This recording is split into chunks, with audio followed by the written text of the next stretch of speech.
William of Normandy stands before the altar, waiting to be crowned King of England. Outside, the abbey is surrounded by Norman soldiers. Inside, English nobles watch in sullen silence. The Archbishop of York raises the crown. Then, chaos erupts. The Norman guards outside hear shouting from inside the abbey. Fearing an assassination attempt on their duke, they panic and start setting fire to the surrounding buildings. Londoners flee screaming through the streets. Smoke pours into Westminster Abbey. The English nobles bolt for the doors. And in the midst of fire, panic and violence, the Archbishop places the crown on William's head. Merry Christmas! This is the Christmas coronation of William the Conqueror, and it reveals something profound about medieval Christmas that we've completely forgotten. Christmas wasn't about peace on earth. It was about power, strategy, and violence barely contained by sacred tradition. Tonight we're going to discover why Christmas was the most dangerous time of the medieval year, how the Truce of God tried and often failed to stop Christmas warfare, why kings deliberately chose Christmas for coronations, sieges, and assassinations, and how a single Christmas day could change the fate of kingdoms. Welcome back to Saving History. If you're new here, this podcast explores the hidden stories behind medieval Europe's most fascinating history. And today, we're tackling one of the biggest myths about medieval Christmas. The myth is this: medieval people observed a sacred Christmas truce. Warfare stopped. Knights laid down their arms. Peace reigned during the holy season. The reality: Christmas was one of the most strategic and dangerous times of the medieval year. Yes, there were supposed to be truces. Yes, the Church desperately tried to enforce peace. But medieval rulers understood something important. Christmas is when your enemies let their guard down. Christmas is when you can gather your forces under the guise of celebration.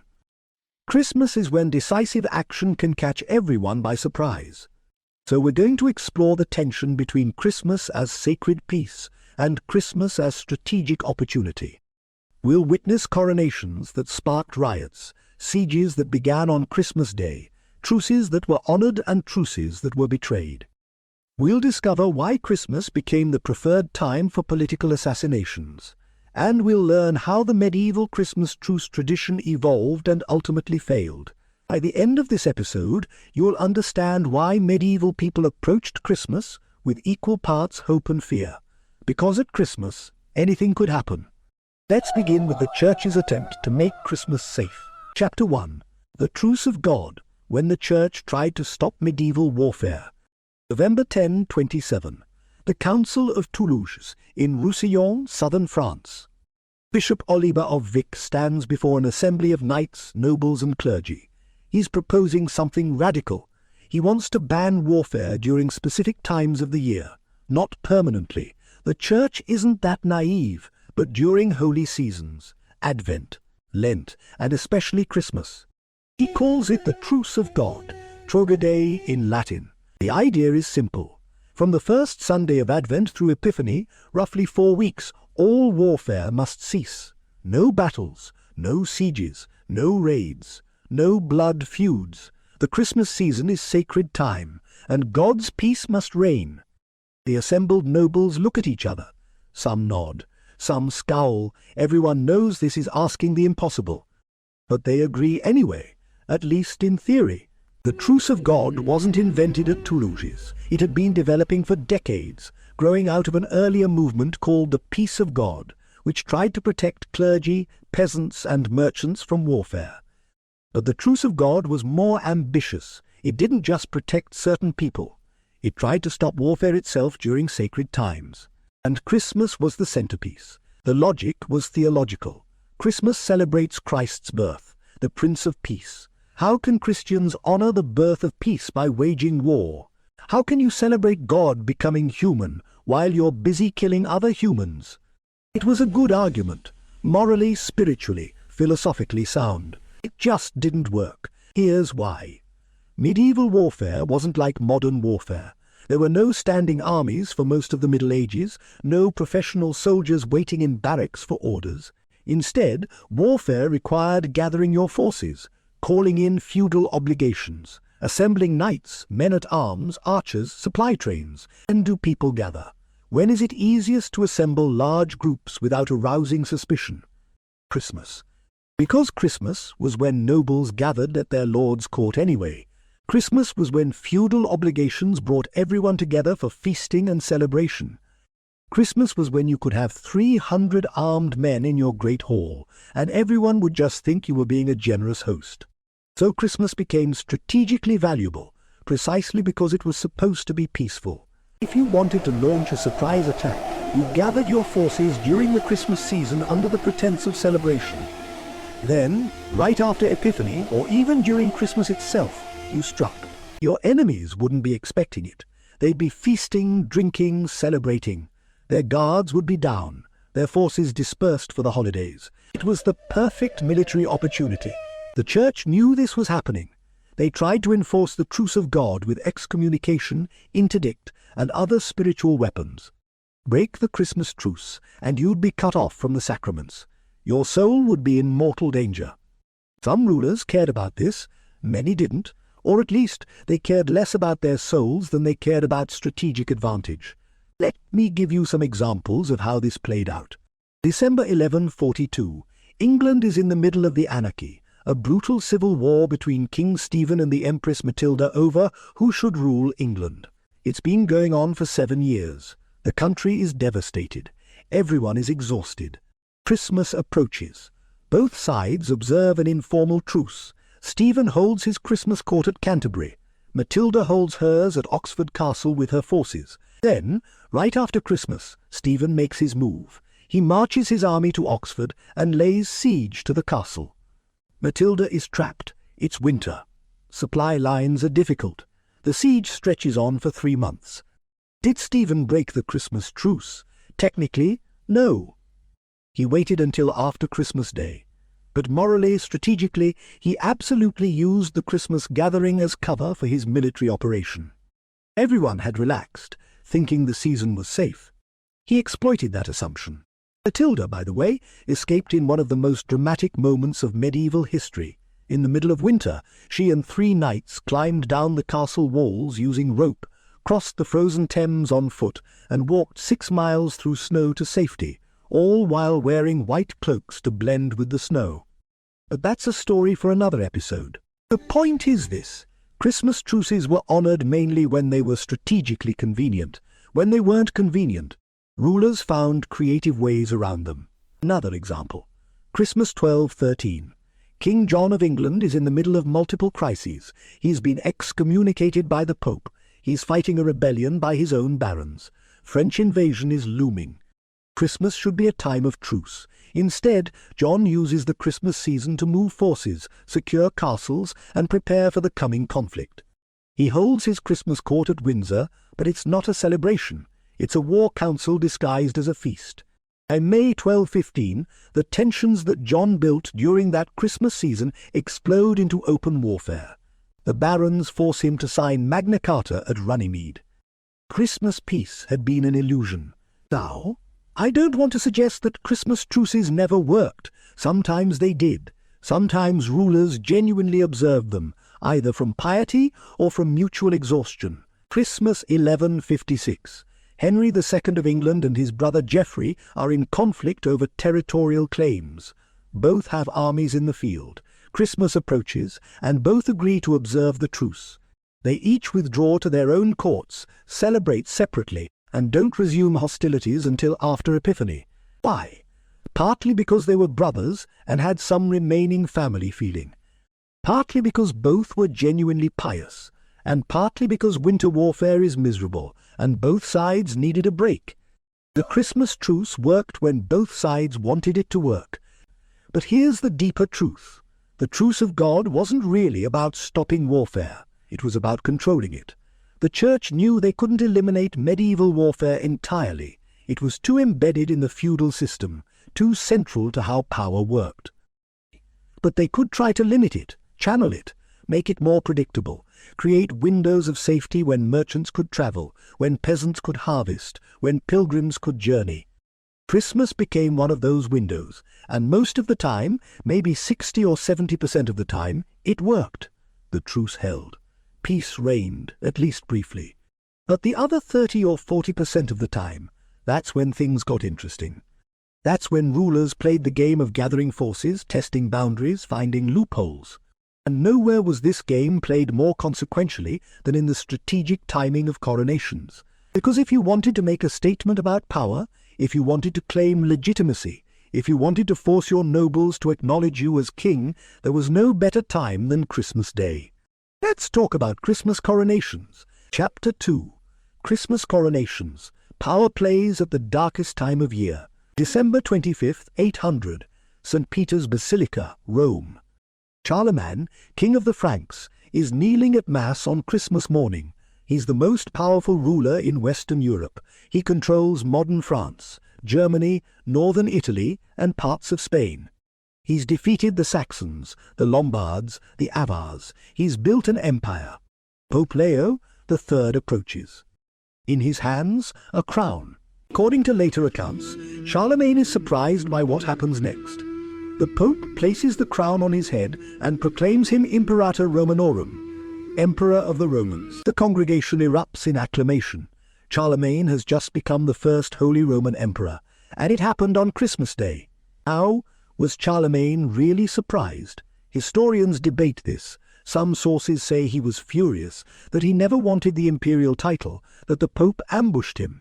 Other sources suggest it was all carefully planned, political theatre designed to look spontaneous. Either way, the message was clear. Christmas Day was the perfect moment to create an emperor. Why? Because Christmas Day is when Christ the King was born. Crowning an earthly emperor on the same day creates a symbolic parallel. The emperor becomes God's representative on earth, crowned on the day God became human. It's brilliant political theology, and it set a pattern that would repeat for centuries. Fast forward 266 years, December 25th, 1066, Westminster Abbey, London. We started this episode with this moment, but let's go deeper into why William chose Christmas for his coronation. William had conquered England at the Battle of Hastings 2 months earlier. King Harold was dead. The English army was shattered, but William wasn't king yet. Conquest doesn't make you king. Coronation makes you king. So William needed a legitimate coronation. He needed the church's blessing, he needed witnesses, and he needed it to happen in a way that emphasized continuity with English tradition while also asserting Norman dominance. Christmas Day was perfect. English kings had a tradition of wearing their crown at Christmas courts. Edward the Confessor, Harold, and earlier Anglo-Saxon kings all held Christmas crown wearings. These weren't new coronations, they were displays of royal power. The king would process in full regalia, crown on head, demonstrating his authority. By having his actual coronation on Christmas Day, William was saying this: I'm not just a conqueror, I'm the legitimate continuation of English kingship. I'm standing in the tradition of Edward the Confessor and all the English kings before him. But he was also saying this: this is Norman England now. I'm crowned by Norman bishops. My Norman soldiers surround this abbey. This is a new order, sanctified by the holiest day of the Christian year. The problem was, the English nobles didn't all agree, and William's Norman soldiers were jumpy, paranoid about assassination. So when the coronation ceremony reached the moment of acclamation, when the congregation was supposed to shout their approval, things went wrong. The English nobles shouted in English, the Norman nobles shouted in French. It was loud, it was chaotic, and to the soldiers outside, who couldn't see what was happening, it sounded like violence. They panicked and started setting fires to the buildings around Westminster Abbey. The congregation inside heard the commotion and smelled smoke. People started fleeing. The ceremony descended into chaos. But William didn't stop. With smoke pouring into the abbey and people running for their lives, the Archbishop of York completed the coronation. He placed the crown on William's head. William was now king. It was the most disastrous Christmas coronation in English history, and it perfectly captured the tension between Christmas as sacred peace and Christmas as violent power struggle. William would later say that his Christmas coronation proved God favored his claim. The fact that it happened despite chaos and fire showed divine will at work. His English subjects might have disagreed. Other rulers learned from Charlemagne and William. If you wanted to make your coronation memorable, significant, weighted with meaning, you did it at Christmas, December 25th, 1100. Westminster Abbey again. King William II, son of William the Conqueror, is dead, killed in a hunting accident in the New Forest, or maybe assassinated. Historians still debate. His younger brother Henry rushes to Winchester, seizes the royal treasury, and then speeds to London. 3 days later, on Christmas Day 1100, Henry is crowned King Henry I of England. 3 days. That's barely enough time to organize a proper coronation. But Henry wanted it done on Christmas Day because his older brother Robert, who had a better claim to the throne, was away on crusade. Henry needed to be crowned quickly before Robert could return and challenge him. Christmas Day gave that rushed coronation legitimacy. It said this wasn't just a power grab, this was divinely ordained. God placed the crown on my head on the day Christ was born. Henry I would reign for 35 years. His Christmas Day coronation helped establish his legitimacy despite the dubious circumstances. Another example. Christmas 1074. Yes, a different year, but same pattern. Different kingdom. In Hungary, King Bela I dies in September. His cousin, Solomon, claims the throne with support from the Holy Roman Emperor. But Bela's sons, Geza, Ladislaus, and Lampert, also claim the throne based on their father's will. Civil war erupts. By December, Geza has won enough battles to claim victory. On Christmas Day 1074, he's crowned King Geza I of Hungary in Székesfehérvár. Why Christmas? Because in Hungarian tradition, St. Stephen, the first Christian king of Hungary, had been crowned on Christmas Day in the year 1000 or 1001. By choosing Christmas, Geza was connecting himself to St. Stephen's legacy. He was saying, I'm the legitimate heir to Hungary's Christian kingship. See the pattern? Christmas coronations weren't just ceremonies. They were political statements. They claimed divine favor, historical continuity, and sacred authority all at once. But Christmas coronations could also backfire spectacularly. December 25th, 1141. England again. The anarchy is in full swing. The Empress Matilda, daughter of King Henry I, has captured King Stephen and holds him prisoner. She's essentially won the civil war. On Christmas Day, Matilda decides to hold a crown-wearing ceremony in Westminster. Not quite a coronation, since she can't be crowned Queen Regnant. England doesn't allow female rulers yet, but a public display of royal authority. She processes into Westminster Hall, crown on head, surrounded by her supporters. She's claiming power on the holiest day of the year. The problem? The citizens of London hate her. They think she's arrogant, they resent her supporters, and they're still loyal to King Stephen, even though he's in prison. So on Christmas Day, as Matilda is holding her ceremony, Londoners riot. They storm Westminster. Matilda has to flee for her life, escaping through back passages while her supporters fight a rearguard action. The Christmas power play became a Christmas disaster. She'd tried to use the sacred day to establish legitimacy, but it backfired. Within months, Stephen's supporters would free him, and the civil war would continue for another 12 years. The lesson? Christmas coronations only work if people accept your authority. If they don't, the sacred day makes your presumption look even worse. Let me give you one more example that shows how calculated these Christmas coronations could be. December 25th, 1130. Sicily. Roger II has been Count of Sicily for 15 years. Now he wants to be king. The problem is, Sicily is complicated politically. It's been ruled by Normans, but it has Greek, Arab and Italian populations. Creating a kingdom requires delicate negotiation with the Pope, the Holy Roman Emperor, and various local powers. Roger has been working on this for years. Finally, on Christmas Day 1130, he's crowned King of Sicily in Palermo Cathedral. He specifically chooses Christmas because he wants to emphasize Christian kingship in a region where Christianity, Islam, and Greek Orthodoxy all have significant populations. The Christmas coronation says this is a Christian kingdom. I rule by Christian authority. Whatever your ethnicity or background, you're now subjects of a Christian king crowned on Christ's birthday. It's both unifying and exclusionary. It brings people together under Christian monarchy while also asserting Christian dominance. Roger II would become one of medieval Europe's most successful kings, ruling for 24 years and turning Sicily into a wealthy, powerful kingdom. His Christmas coronation helped establish that authority. So here's what we learn from Christmas coronations. Medieval rulers understood that timing matters. The symbolism of Christmas Day, the gathering of nobles for Christmas courts, the sacred weight of the season. All of this could be leveraged for political power. But it was always a gamble. Do it right, like Charlemagne or Roger II, and you establish divine legitimacy. Do it wrong, like Matilda, and you look like a presumptuous fool who's offended both God and man. Christmas wasn't neutral time. It was loaded time, and rulers who understood that could use Christmas to change history. But coronations weren't the only way Christmas became a strategic moment. Sometimes, Christmas was the perfect time to start a war. Let's talk about Christmas sieges. Chapter 3. Christmas sieges, when peace became the perfect attack opportunity.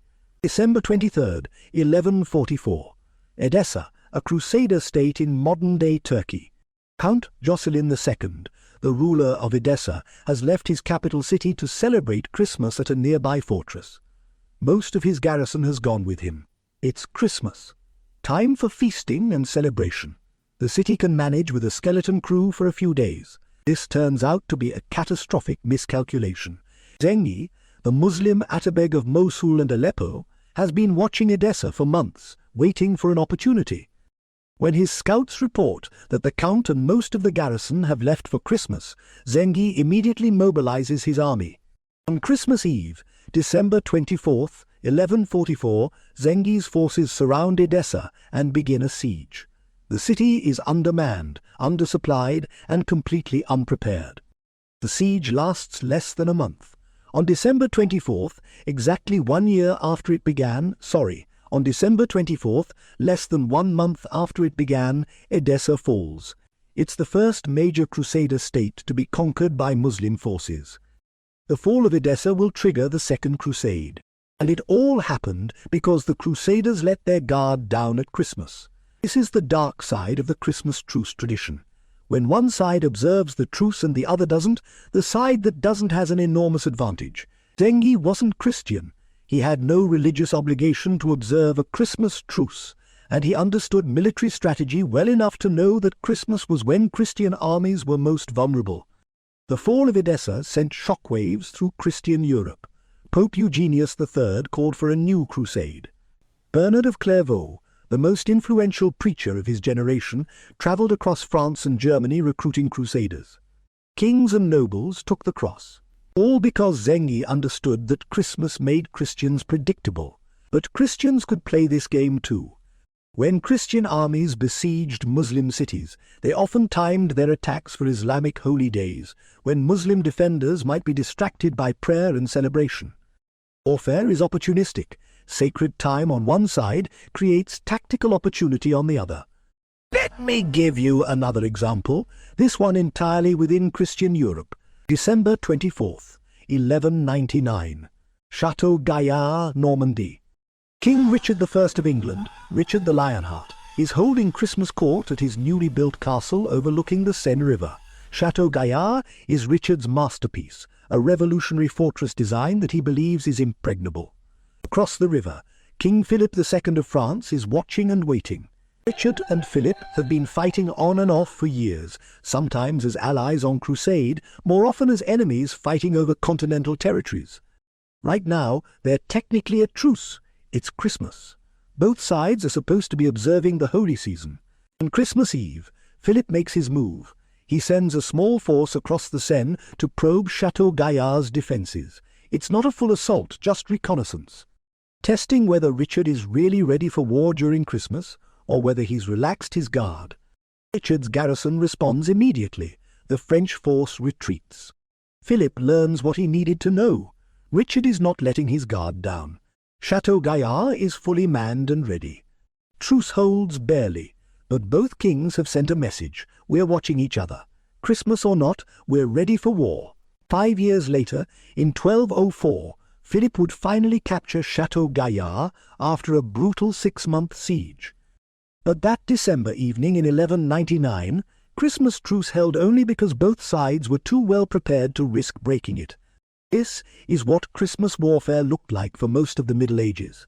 Not open battles, but probing, testing, gathering intelligence. Using the season to position forces, secure supply lines, and prepare for spring campaigns. Sometimes, though, rulers threw caution aside and launched full Christmas assaults. December 25th, 1264. Mamluk Sultan Baybars is celebrating what Muslims call Eid al-Fitr, the end of Ramadan. But he's also watching the Crusader states in the Levant, looking for weakness. Word reaches him that the Crusaders in Antioch are preparing for their Christmas celebrations. The city's defences are undermanned. Many knights have left to celebrate at other fortresses. Baybars immediately mobilizes his army and marches on Antioch. The assault begins on December 28th, just 3 days after Christmas. The timing is deliberate. Hit them while they're still recovering from celebration, while they're dispersed and disorganized. The siege is devastating. Antioch, one of the oldest and greatest Crusader cities, falls within days. Thousands are killed or enslaved. The Principality of Antioch, which had stood for nearly 200 years, effectively ends, all because Baybars understood that Christmas made the Crusaders vulnerable. Now you might be thinking this proves that Muslims were more ruthless or less honorable than Christians, but that would be wrong. Christians did exactly the same thing when the strategic opportunity arose. Let me take you to the Reconquista, the centuries-long Christian campaign to reconquer the Iberian Peninsula from Muslim rule. December 1248. Ferdinand III of Castile is besieging Seville, one of the last major Muslim strongholds in southern Spain. The siege has been going on for months. The city is starving. But it's also December, approaching Christmas. Ferdinand's advisors suggest observing a Christmas truce. Give the defenders a break. Show Christian mercy during the holy season. Resume the siege after Epiphany. Ferdinand refuses. He knows that a Christmas truce would allow Seville to resupply, reorganize, and potentially receive reinforcements. He keeps the siege tight through Christmas, continuing to starve the city. On November 23rd, 1248, just before Christmas, Seville surrenders. Ferdinand enters the city in triumph. And he specifically chooses not to observe Christmas truce because he knows that mercy at the wrong moment can lose you a war. This is the brutal calculus of medieval warfare. Christmas truces were observed when they benefited both sides. When they only benefited one side, they were often ignored. But perhaps the most famous Christmas siege in medieval history didn't happen during the Crusades or the Reconquista. It happened in England during the anarchy we discussed earlier. Christmas 1142, Oxford Castle. We talked about Stephen besieging Matilda here earlier, but let me give you the full story, because it's extraordinary. Stephen marches his army to Oxford right after Christmas and surrounds the castle. Matilda is trapped inside with her household knights and garrison. It's winter. The Thames is starting to freeze. Supply lines are nearly impossible. Stephen's strategy is simple. Wait, let winter and starvation do the work. Eventually, Matilda will have to surrender. The siege drags on. December becomes January. January becomes February. Inside the castle, food is running low. Water is running low. Matilda faces a choice. Surrender and become Stephen's prisoner, which likely means the end of her claim to the throne, or find a way to escape. On the night of February 7th, 1143, in the middle of a snowstorm, Matilda makes her move. She and 3 knights dress in white cloaks. They descend the castle walls on ropes, making as little noise as possible. Stephen's guards, huddled around fires trying to stay warm, don't see them in the blowing snow. Matilda and her knights reach the ground. They cross the frozen Thames on foot. Then they walk 6 miles through snow, still wearing their white cloaks for camouflage, until they reach Wallingford Castle, held by Matilda's supporters. Stephen doesn't discover she's escaped until the next morning. By then, Matilda is safe, and the civil war will continue for another 11 years. It's one of the most dramatic escapes in medieval history. And it only worked because Stephen had used Christmas as cover to begin his siege. He'd exploited the season to catch Matilda off guard. She'd returned the favor by using winter conditions to escape. Christmas warfare was chess played with armies, every move calculated, every advantage exploited. But sieges weren't the most dangerous way Christmas could turn violent. Sometimes Christmas became the perfect moment for assassination. Let's talk about Christmas murders. Chapter 4. Christmas murders. When the holy season turned deadly. December 29th, 1170. Canterbury Cathedral, England. Archbishop Thomas Becket is standing at the altar celebrating Vespers, the evening prayer service. It's the 5th day of Christmas, still within the sacred season. 4 knights burst into the cathedral. Reginald Fitzurse, Hugh de Morville, William de Tracy, and Richard le Breton. They're armed, they're angry, and they're looking for Becket. The monks try to stop them. Becket orders the monks to stand aside. He will not hide in his own cathedral. The knights approach. They accuse Becket of treason against King Henry II. Becket refuses to submit. A struggle erupts. Swords are drawn. Within minutes, Thomas Becket lies dead on the cathedral floor, his skull split open, his blood pooling on the stone. It's one of the most shocking murders in medieval history, and it happened during Christmas. Now, the murder of Thomas Becket wasn't technically on Christmas Day. It was December 29th, the feast of St. Thomas the Apostle. But it was still within the 12 days of Christmas, still within the sacred season when violence was supposed to be forbidden. The reaction across Christian Europe was immediate and intense. How could knights murder an archbishop in a cathedral? During Christmas, the 4 knights tried to justify it. They claimed they were following King Henry's wishes. Henry had famously said, "Will no one rid me of this turbulent priest?" They were just being loyal subjects. But no one accepted this excuse. Murdering an archbishop during Christmas, in his own cathedral, was about as serious a crime as medieval Christianity could imagine. Henry II would spend the next 3 years trying to rehabilitate his reputation. He would do public penance, walking barefoot to Canterbury and allowing monks to whip him. He would fund crusades and monasteries. He would declare he never wanted Becket killed. Whether that's true or not, historians still debate, but what's undeniable is this. The Christmas murder of Thomas Becket shocked medieval Europe precisely because it violated every sacred rule about Christmas peace. And it set a precedent.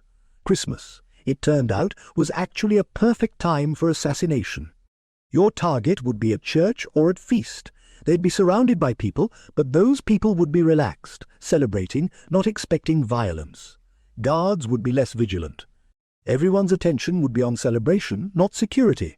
If you wanted to kill someone, Christmas was an opportunity. Let me give you more examples. Christmas Day, 1100. King William II of England is holding his Christmas court at Gloucester. His younger brother Henry is there, watching and waiting. William II, called William Rufus for his red hair, is not a popular king. He's quarrelled with the church. He's raised taxes. He's arbitrary and cruel. Many nobles would prefer his younger brother Henry as king, or their older brother Robert, who's away on crusade. On this Christmas Day, nothing happens. The feast proceeds normally. William wears his crown. Everyone pays homage. But 8 months later, in August 1100, William will be killed in a hunting accident in the New Forest. An arrow will strike him in the chest. No one will know who shot it. His companions will flee. His younger brother Henry will immediately seize the throne. Was it really an accident, or was it assassination planned during that Christmas court? Historians still debate this. But what's significant is that the Christmas gathering of 1100 gave Henry and other conspirators, if there were conspirators, the opportunity to plan. They could meet. They could talk. They could gauge support. All under the cover of Christmas celebration. Whether William's death was accident or murder, the Christmas court made it possible. Another example, Christmas 1294, Germany. King Adolf of Nassau is fighting a losing war against his rival, Albrecht of Austria, for control of the Holy Roman Empire. Adolf uses Christmas to gather his remaining supporters at a fortress near the Rhine. He needs to know who's still loyal. He needs to plan his next move. He needs money and soldiers. Christmas gives him cover for this gathering. It's not a war council. It's a Christmas court. Perfectly normal. perfectly innocent. Except that Albrecht has spies watching. They report everything. 3 months later, Albrecht will ambush Adolf's forces at the Battle of Gulheim. Adolf will die in the battle. Albrecht will become King Albrecht I of Germany. The planning for Adolf's death began at that Christmas gathering. Albrecht used Christmas to gather intelligence, just as Adolf used Christmas to gather support. Christmas was strategic time for everyone. But the most famous Christmas murder attempt in medieval history didn't succeed, and the fact that it failed changed English history forever. Christmas Day, 1066, Westminster Abbey. We keep coming back to this moment, but now let's look at it from a different angle. William the Conqueror's coronation. The ceremony is proceeding. The Archbishop is asking the congregation to acclaim William as king. The shouts go up in English and French. Outside, Norman soldiers hear the noise and panic. They start setting fires. But here's what most histories don't emphasize. There were English nobles in that abbey who wanted William dead. There were assassination plots. William knew this. His soldiers knew this. The chaos during the coronation could have been cover for an assassination attempt. Someone could have stabbed William in the confusion, blamed it on the riot, restored English rule. It didn't happen. William survived, but the possibility was there. And the fact that William chose Christmas Day for his coronation, knowing there might be assassination attempts, shows how calculated these Christmas power plays were. He was saying, "I'm willing to risk death to establish my legitimacy on this sacred day." It was a gamble. It paid off, but it could easily have gone the other way. Let me give you one more assassination story, this one later in the Middle Ages. Christmas 1376, Prague, Bohemia. King Wenceslaus IV, who's also Holy Roman Emperor, is holding his Christmas court. He's young, only 15 years old, and still consolidating power. His father, Charles IV, had been a powerful emperor. Wenceslaus is trying to fill those shoes. During the Christmas feast, a group of Bohemian nobles approach him. They present him with a gift, a beautiful jeweled box. Wenceslaus opens it. Inside, a written ultimatum. The nobles want Wenceslaus to dismiss his advisors, change his policies, and give them more power. If he refuses, they'll withdraw their support. It's not an assassination attempt. Not exactly, but it's a Christmas threat. Using the sacred season to deliver a political ultimatum that, if refused, could lead to civil war or worse. Wenceslaus, to his credit, refuses. He throws the nobles out of his court. He will face rebellions and challenges for the rest of his reign, but he won't be intimidated, even at Christmas. The nobles chose Christmas for their ultimatum because Wenceslaus couldn't refuse to meet with them. It was Christmas. The king had to hold court. He had to receive his nobles. He had to at least listen. Christmas gave them access. They used that access to threaten him. This is what Christmas had become by the late Middle Ages. Not a time of guaranteed peace, but a time of strategic opportunity. A time when rulers gathered, when plots were hatched, when violence simmered just below the surface of celebration. The Church's dream of Christmas peace had never fully materialized. Instead, Christmas had become a chess game, where every move mattered and one wrong step could be fatal. But all of this, the coronations, the sieges, the murders and plots, came to a head in the 17th century when the most serious assault on Christmas came from an unexpected place. Not from Muslims or pagans, but from Christians themselves. Let's talk about when Christmas itself became illegal. Chapter 5. The Christmas Wars, when Puritans tried to kill Christmas. December 25th, 1644. Parliament has just passed a law. Christmas is illegal. No church services, no celebration, no feasting, no decorations. Shops must stay open. Workers must work. Anyone caught celebrating Christmas will be fined or imprisoned. Christmas, Parliament declares, is a popish festival with no basis in Scripture. It encourages gluttony, drunkenness, and disorder. It must be eliminated. This is the Puritan assault on Christmas, and it's the most serious threat Christmas has ever faced. To understand how we got here, we need to step back a bit. By the 1600s, England has been through the Protestant Reformation. King Henry VIII broke with Rome in 1533. England became officially Protestant. Monasteries were dissolved. Catholic practices were banned. But Christmas survived. Even Protestant England still celebrated Christmas. Feasting, church services, 12 days of celebration. The traditions continued. Then came the Puritans. Puritans were radical Protestants who believed the English Reformation hadn't gone far enough. The Church of England, they said, still had too many Catholic remnants. Bishops, elaborate ceremonies, and yes, Christmas. Their argument against Christmas was theological. The Bible doesn't command Christians to celebrate Christ's birth. Early Christians didn't celebrate Christmas. The December 25th date comes from pagan festivals, not scripture.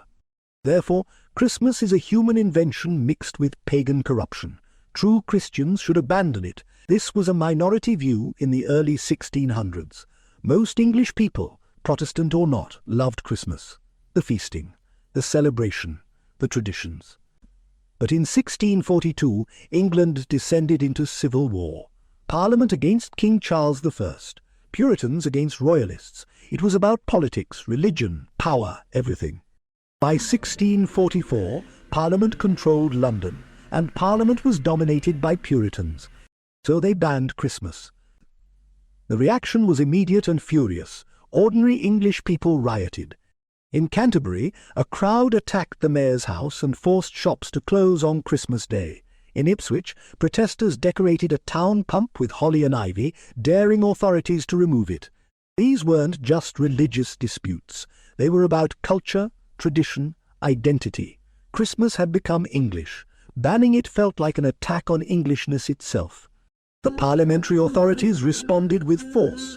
Soldiers broke up Christmas celebrations. Ministers who preached Christmas sermons were arrested. Anyone caught feasting or decorating faced fines. For 15 years, from 1644 to 1660, Christmas was officially suppressed in England. But people resisted. They celebrated in secret. They held private feasts. They continued traditions quietly, away from authorities. And they waited. In 1660, the monarchy was restored. King Charles II returned from exile. One of his first acts was to restore Christmas. Church services resumed. Feasting returned. The 12 days were celebrated again. A Puritan experiment had failed. Christmas had survived. But the damage was lasting. The 12-day celebration never fully recovered. Christmas became shorter, more private, more family-focused. The communal aspects, the lord of misrule, the aggressive public celebration, these faded. The Victorian revival of Christmas in the 1800s would create something new, more sentimental, more commercial, more domestic. Medieval Christmas, with all its violence and chaos and sacred danger, was gone forever. But the Puritan assault on Christmas reveals something important.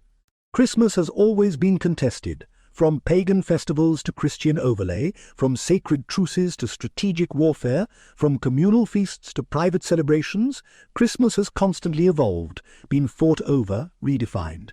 The Christmas we celebrate today is the product of thousands of years of argument, adaptation, and resistance.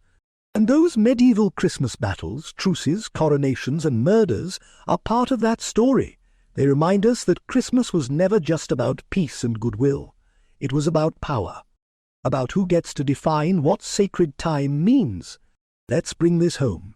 So what do we learn from medieval Christmas battles and truces? First, that Christmas peace was always aspirational, never fully achieved.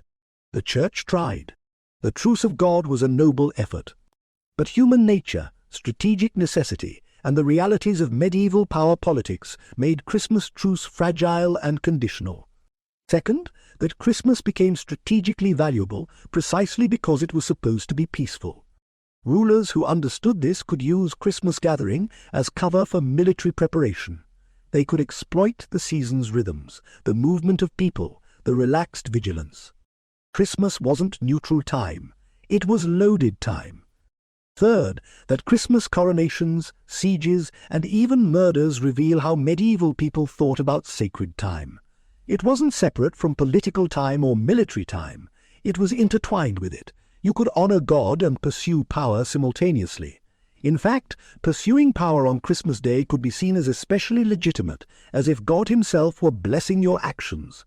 Fourth, that the Puritan assault on Christmas shows how contested these traditions were.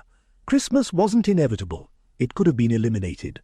The fact that it survived shows how deeply people valued it, how willing they were to resist authority to preserve it. And finally, that modern Christmas, with all its focus on peace, family, and goodwill, represents a fundamental transformation.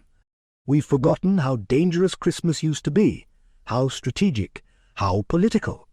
Medieval Christmas was about power and survival as much as celebration.